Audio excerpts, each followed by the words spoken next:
আল্লাহ তাআলা ফেরেশতাদেরকে বলতেছে, ও ফেরেশতারা দেখো, আমার আইয়ুব কোনোদিন আমাকে ভুলে নাই। আইয়ুব সর্বদা আমার ইবাদত করে, যেভাবেই থাকে না কেন সে আমার উপরে শুকরিয়া আদায় করে। আল্লাহ তাআলা ফেরেশতাদের সাথে বারবার গর্ব করতেছিল, বলে তাকিয়ে দেখো আমি আইয়ুবকে কত ধন সম্পদ দিলাম।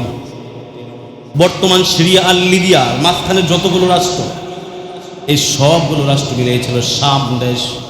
বলে শামের পুরো প্রধান ছিল আইয়ুব আলাইহিস সালাম। আল্লাহ তাআলা বলেন, ও ফেরেশতারা দেখো আমার আইয়ুব এত বিশাল সাম্রাজ্য সামাল দিও আমি আল্লাহকে ভুলে না। বলে আইয়ুব এত ব্যস্ততার পর আমি আল্লাহকে আল্লাহ বলে ডাকি। রাত্রে উঠে তাহাজ্জুদে দাঁড়ায় যায়, রাত্রে উঠে তাহাজ্জুদে দাঁড়ায়, দিনের বেলা আমি আল্লাহর জিকির আজকার করি। আল্লাহ যখন বক্তব্য দিচ্ছেন, ফেরেশতাদের সাথে আলোচনা করছেন, পাশ থেকে ইবলিস শুনে ফেলাইছে। ইবলিস ডাক দিয়া বলে, আল্লাহ আইয়ুব তো আপনি সব কিছু দিছেন বিদায় ডাকে। বলে আপনি তো আইয়ুবকে অনেক সম্পদ দিয়েছেন, ইজ্জত সম্মান দিয়েছেন, 14টা সন্তান দিয়েছেন, 4টা বিবি দিয়েছেন। সুবহানাল্লাহ বলেন। 14 জন সন্তান, 4 জন। ইবলিস বলতেছে আপনি তো আইয়ুবকে অনেক দিয়েছেন, এই জন্য আইয়ুব আপনাকে ডাকে। বলে একবার আইয়ুবের কাছ থেকে সব সিনায় দেন, দেখবেন আইয়ুব ডাকবে না। আল্লাহ বলেন, না না, আমি আইয়ুবকে চিনি। আইয়ুবকে যেই অবস্থাতেই রাখি না কেন আমার আইয়ুব আমাকে ভুলবে না। বলে আইয়ুব আমাকে ভুলার প্রশ্নই আসে না, সে আমাকে ভুলবে না। ইবলিস বলেন, না না, আমি পরীক্ষা করতে চাই। বলে তুমি শয়তান, তুমি কেমনে পরীক্ষা করবা? বলে আল্লাহ আপনি আমাকে কিছু ক্ষমতা দেন। আল্লাহ বলেন, যা দিয়ে দিলাম। ক্ষমতা আনলো কার কাছ থেকে? যেটা বলেন ব্যক্তিগত ক্ষমতা নেই, আল্লাহ দিয়েছেন, আল্লাহ পরীক্ষা করছেন। ইবলিস ক্ষমতা নিয়ে চলে আসছে আইয়ুব আলাইহিস সালামের কাছে। নবীদের একটা বিশেষ গুণ ছিল, বলে ইবলিস যেদিক দিয়ে আসতো তারা ঘ্রাণ পাইত। সুবহানাল্লাহ। বলে নবীদের নাক আর আমাদের নাক তো এক না। আমাদের সামনে তো খাবার আসলে সব ঘ্রাণ পাই না, কথা ঠিক না? বলে নবীদের নাক আর সাধারণ মানুষের নাক তো এক না। বলে ইবলিস যেদিক দিয়ে আসতো তো নবীরা ঘ্রাণ পাইতো, বলতো সাবধান হয়ে যেত। তো ইবলিস যখন আইয়ুব আলাইহিস সালামের কাছাকাছি আসছে, আইয়ুব আলাইহিস সালাম ঘ্রাণ পায় গেছে। আইয়ুব আলাইহিস সালাম বলা শুরু করেছেন, আউযু বিল্লাহি মিনাশ শাইতানির রাজিম। ওগো আল্লাহ, বিতাড়িত শয়তান থেকে পানাহ চাই। যখন এটা বললেন, শয়তান আর দাঁড়াইতে পারে নাই, শয়তান দৌড় শুরু করেছে। সুবহানাল্লাহ। বলে শয়তান এখন আর কাছে নাই, শয়তান দৌড়ে গিয়ে প্ল্যান করে, হায় হায় আইয়ুবের কাছে তো যাওয়া গেল না, এখন কি করা যায়? আল্লাহর কাছ থেকে তো ক্ষমতা নিয়ে এসছে।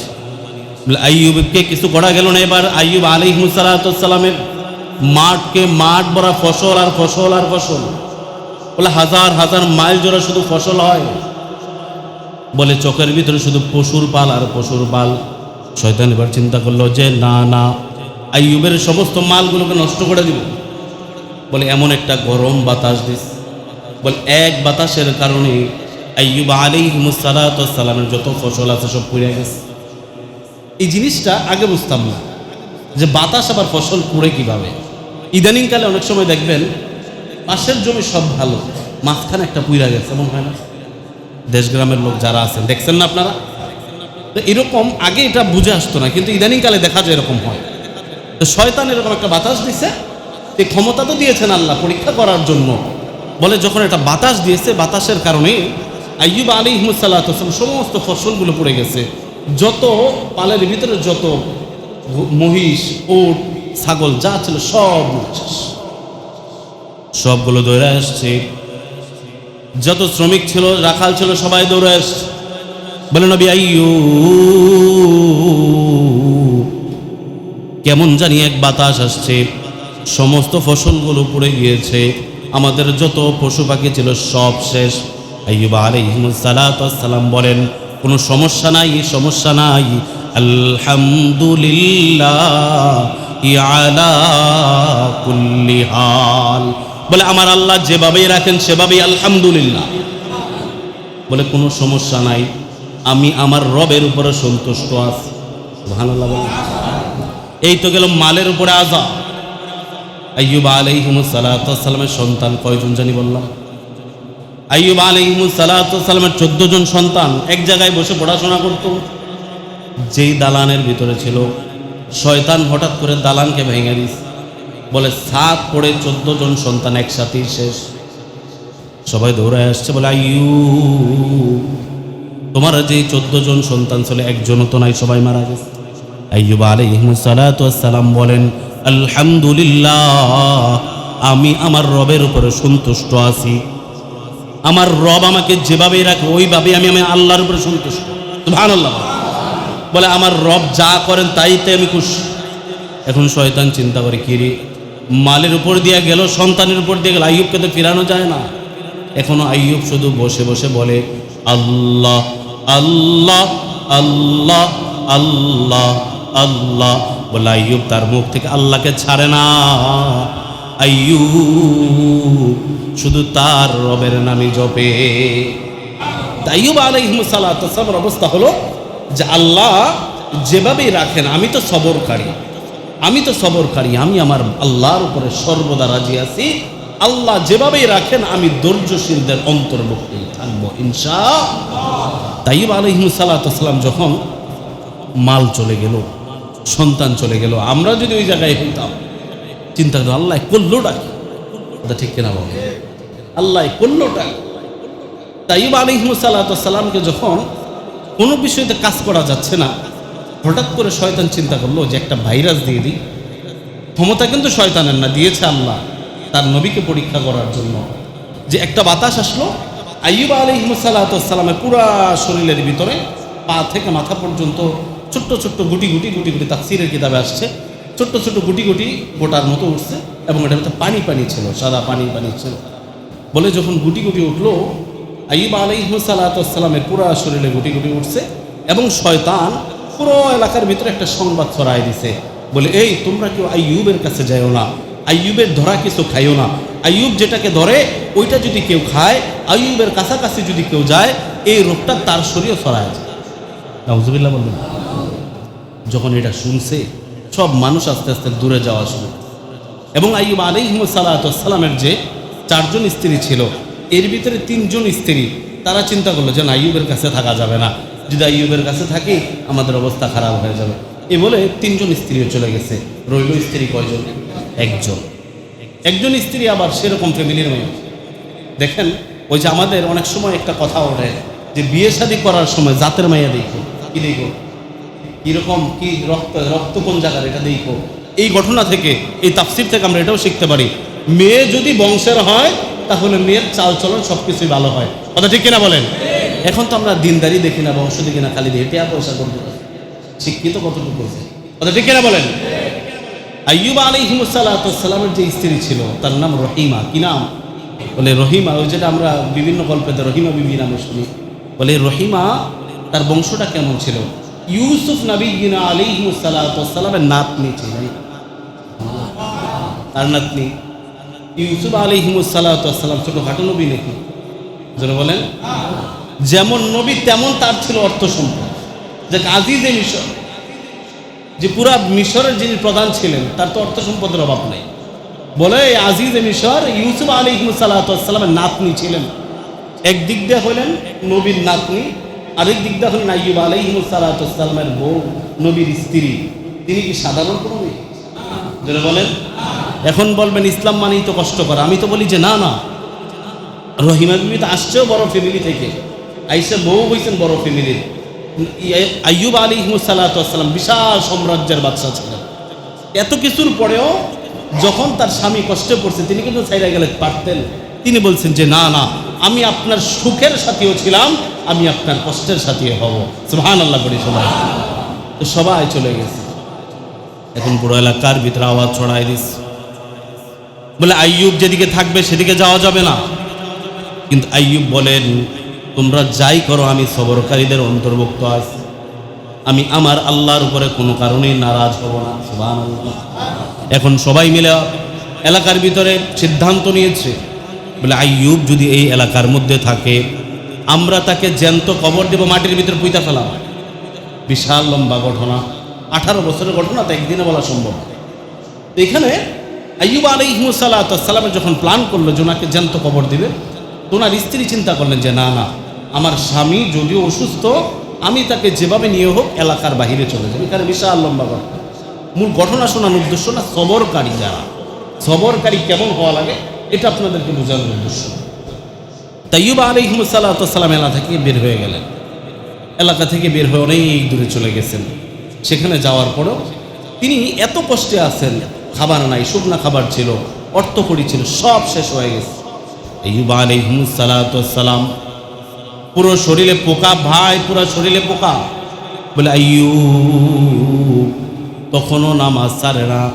যদি নামাজের সময় হয় দাঁড়ায় যায়, তৎকালীন সময় যে নামাজ ছিল, রাত্রেবেলা মালিককে সেজদা দেয়, জিকির জপে। আইয়ুব আলাইহিস সালাম একবারের জন্য আল্লাহর কাছে বলে নাই যে আল্লাহ আপনি আমার রোগটাকে মুক্তি দেন। রহিমা বিবি আইয়ুব আলাইহিস সালামকে জিজ্ঞাসা করছে, ওগো আল্লাহর পয়গম্বর, আপনি তো আপনার আল্লাহর কাছে বললে পারেন, আল্লাহ আপনি আমাকে মুক্তি দেন। আইয়ুব আলাইহিস সালাম বলেন, ওগো রহিমা শুনে রাখো যে আল্লাহ আমাকে 70 বছর সুস্থ রাখছেন। কত বছর? বলে 70 বছর আমার আল্লাহ আমাকে সুস্থ রেখেছে। অসুস্থ তো মাত্র কয়েক বছর। যেই আল্লাহ এতদিন সুস্থ রাখছে, আমার কাছে লজ্জা লাগে এই অল্প কয়েকদিন অসুস্থ থেকে আল্লাহর কাছে বলা, আল্লাহ আপনি আমাকে সুস্থতা দান করেন। বলে আমি বলি কেমন আল্লাহর কাছে, লজ্জার তো একটু ব্যাপার। এতদিন যে আল্লাহ ভালো রাখলো, আল্লাহকে তো বলিনি ভালো কেন রাখলাম, আল্লাহ ইচ্ছায় ভালো রেখেছেন, আল্লাহ এখন ইচ্ছায় আমাকে অসুস্থতা দান করেছেন। সুবহানাল্লাহ। যখন এরকম অবস্থা দীর্ঘদিন চলতে লাগলো, পুরা শরীরের ভিতরে পোকা ধরেছে। আইয়ুব আলাইহিস সালাম আল্লাহর প্রতি একবারও না শুকরি নাই। এদিক দিয়ে আমার আল্লাহ ফেরেশতাদের সাথে বলে, দেখছো ইবলিস না বলেছিল আমার আইয়ুব আমার থেকে দূরে সরে যাবে? তোমরা তাকায় দেখো আমার আইয়ুব দূরে সরে যায় নাই।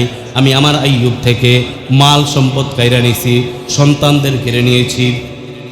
আমি আল্লাহ আইয়ুবকে অসুস্থতা দিয়েছি, তারপরও আমার আইয়ুব একবারের জন্য আমি আল্লাহর নাশকরি করে না। বলে আইয়ুব একবারের জন্য আমি আল্লাহকে ভুলে যাই।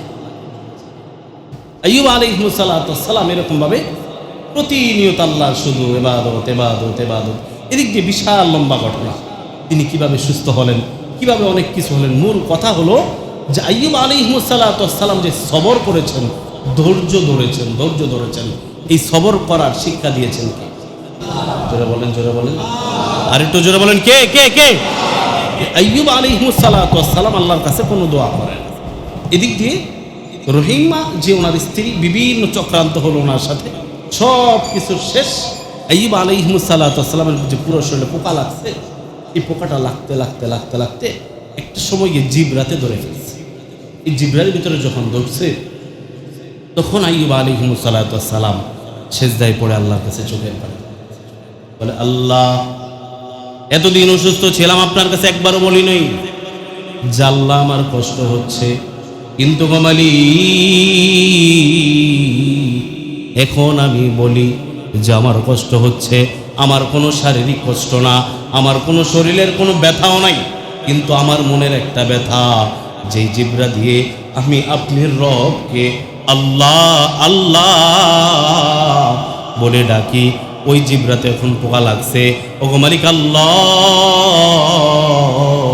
যদি আমি আপনাকে আল্লাহ বলে নাই ডাকতে পারি, আমার জীবনের দরকার নাই, আমাকে আপনি নিয়ে যান। আইয়ুব আলাইহিস সালাম যখন দোয়া করলেন, এখন আল্লাহ বলেন, ও ফেরেশতারা দেখো, আইয়ুব নিজের জন্য দোয়া করে নাই, এখন আমাকে ডাকতে পারে না, এই জন্য দোয়া করছে। সুবহানাল্লাহ। বলে আইয়ুব এখন দোয়া করতেছেন যে আমি তো তোমাকে জিব্রা দিয়ে ডাকি, এখন ডাকবো কি দিয়ে? জিব্রায় পোকা লাগছে, এটার ব্যবস্থা করে দেন আপনি, নতুবা দুনিয়া থেকে আমাকে নিয়ে যান। সাথে সাথে জিবরিল আমিন আসছে। জিবরিল আমিন আইসা আইয়ুব আলাইহিস সালামের সামনে দাঁড়ায় গেছে। পিছনে লম্বা ঘটনা বাদ দিয়ে দিলাম, শুধু এতটুকুই বলি। আইয়ুবের সামনে যখন দাঁড়াইস, বলে ও নবী আইয়ুব, আপনি আপনার পায়ের নিচে মাটিটার দিকে তাকান। আইয়ুব আলাইহিস সালাতু ওয়াস সালাম মাটির দিকে তাকাই, বলে এই যে আপনার পাটা একটু উঁচা করেন, তাফসীরের কিতাবে এমনি আসছে, পাটা একটু উঁচু করেন, মাটিতে মারেন, পাটা একটু উঁচু করে আবার মাটিতে মারছে। বলে আইয়ুব আলাইহিস সালাতু ওয়াস সালাম পাটাকে উঁচু করে যখন মাটিতে মারলেন, ওই মাটিতে পাড়া দেওয়ার সাথে সাথে একটা পানি বের হইছে। তাফসীরের কিতাবে আসে আইয়ুব আলাইহিস সালাতু ওয়াস সালামের পায়ের নিচ থেকে যে পানিটা বের হইছে, আইয়ুব আলাইহিস সালাতু ওয়াস সালামের পানিটা এত জোরে উঠছে যে পানিটার বেগ এতটাই ছিল, আইয়ুব আলাইহিস সালাতু ওয়াস সালামের মাথা থেকে পা পর্যন্ত পুরো পানির দ্বারাই গোসল হয়ে যায়। বলে শুধু যে গোসল হইল তা না, বলে এই পানিটা মাথা থেকে যখন গড়ায় পড়ছে, বলে আইয়ুব আলাইহিস সালাতু ওয়াস সালামের শরীরে যত পোকা ছিল, যত খুজলি পাঁচরা ছিল, বলে আল্লাহর কুদরতে সমস্ত জীবাণুগুলো দূর হয়। এখন আইয়ুব আলাইহিস সালাতু ওয়াস সালাম 25 বছরের যুবকের মতো এখন চেহারা দেখা যায়। এখন যে রহিমা বাহিরে ছিল, আইসা এখন আর স্বামীরে খুঁজে পায় না। বলে স্বামী গেল কোথায়? ঝুপড়ির ভিতরে দেখে নাই, ডানে বামে দেখায় দেখে নাই, দেখে ঘরের ভিতরে এক কর্নারে একটা যুবক বসে রয়েছে। আইয়ুব আলাইহিস সালাতু ওয়াস সালাম বসা, রহিমা গিয়ে বলতেছেন যে আপনি কে? বলে আমাকে তুমি চিনো না, আমি তোমার স্বামী আইয়ুব আলাইহিস সালাতু। সুবহানাল্লাহ, আসতে হয়ে গেল না জোরে? একমাত্র সবর করার কারণে। কি করার কারণে? জোরে বলেন, জোরে বলেন। সবর করতে হবে, নিজে সবর করবেন। যে কোনো অবস্থাতে, খারাপ অবস্থা থাকতেই পারে, অসুস্থতা আসতেই পারে, ব্যবসা খারাপ হতেই পারে, সমস্ত কিছুর পরেও শুকরিয়া আদায় করবো কার কাছে? জোরে বলেন, কার কাছে? আর যদি সবর করতে পারেন, সবরকারী হন, একটা সময় না একটা সময় আপনার অবস্থা ভালো করে দিবেন কে? জোরে বলেন, আল্লাহ। আল্লাহর উপরে বিশ্বাস আছে না নেই? এই জন্য সমস্ত কিছুতে আমরা তো 1 নাম্বার, যে 4টা গুণের উপর আলোচনা হলো, 1 নাম্বার আমরা ইমানদার। আমরা কি? জোরে বলেন, 1 নাম্বার ইমানদার, নিজে ইমান আনবো, অন্যকে ইমানের দাওয়াত। 2 নাম্বার আমিলুস সালিহা, নিজে সৎ কাজ করবো, অন্যকে সৎ কাজের আদেশ। 3 নাম্বার নিজে সত্য কথা বলবো, অন্যকে সত্য কথা বলতে। 4 নাম্বার নিজে সবরকারী হব এবং অন্যকে সবরের দাওয়াত দিব। কারণ এখন তো আমাদের ভিতরে দাওয়াতের প্রচলন নাই। দেখেন আমরা যারা মসজিদে আসছি, রাখবেন না আপনারা, অনেকেরই এখনো আছেন বাবা মসজিদে, সন্তান বাহিরে ঘুরতেছে। কথা ঠিক কিনা বলেন? আসতে বললেন যে, আর একটু জোরে বলেন। আপনার উচিত ছিল আপনি মসজিদে আসার আগে আপনার সন্তানকে মসজিদে পাঠানো। কথা ঠিক কিনা বলেন? মূল সমস্যা হলো আমাদের ভিতরে ধর্মের শিক্ষা নাই বলেছ, নিজেও শিখি নাই, সন্তানগুলিকেও শিখাই নাই। কথা ঠিক না?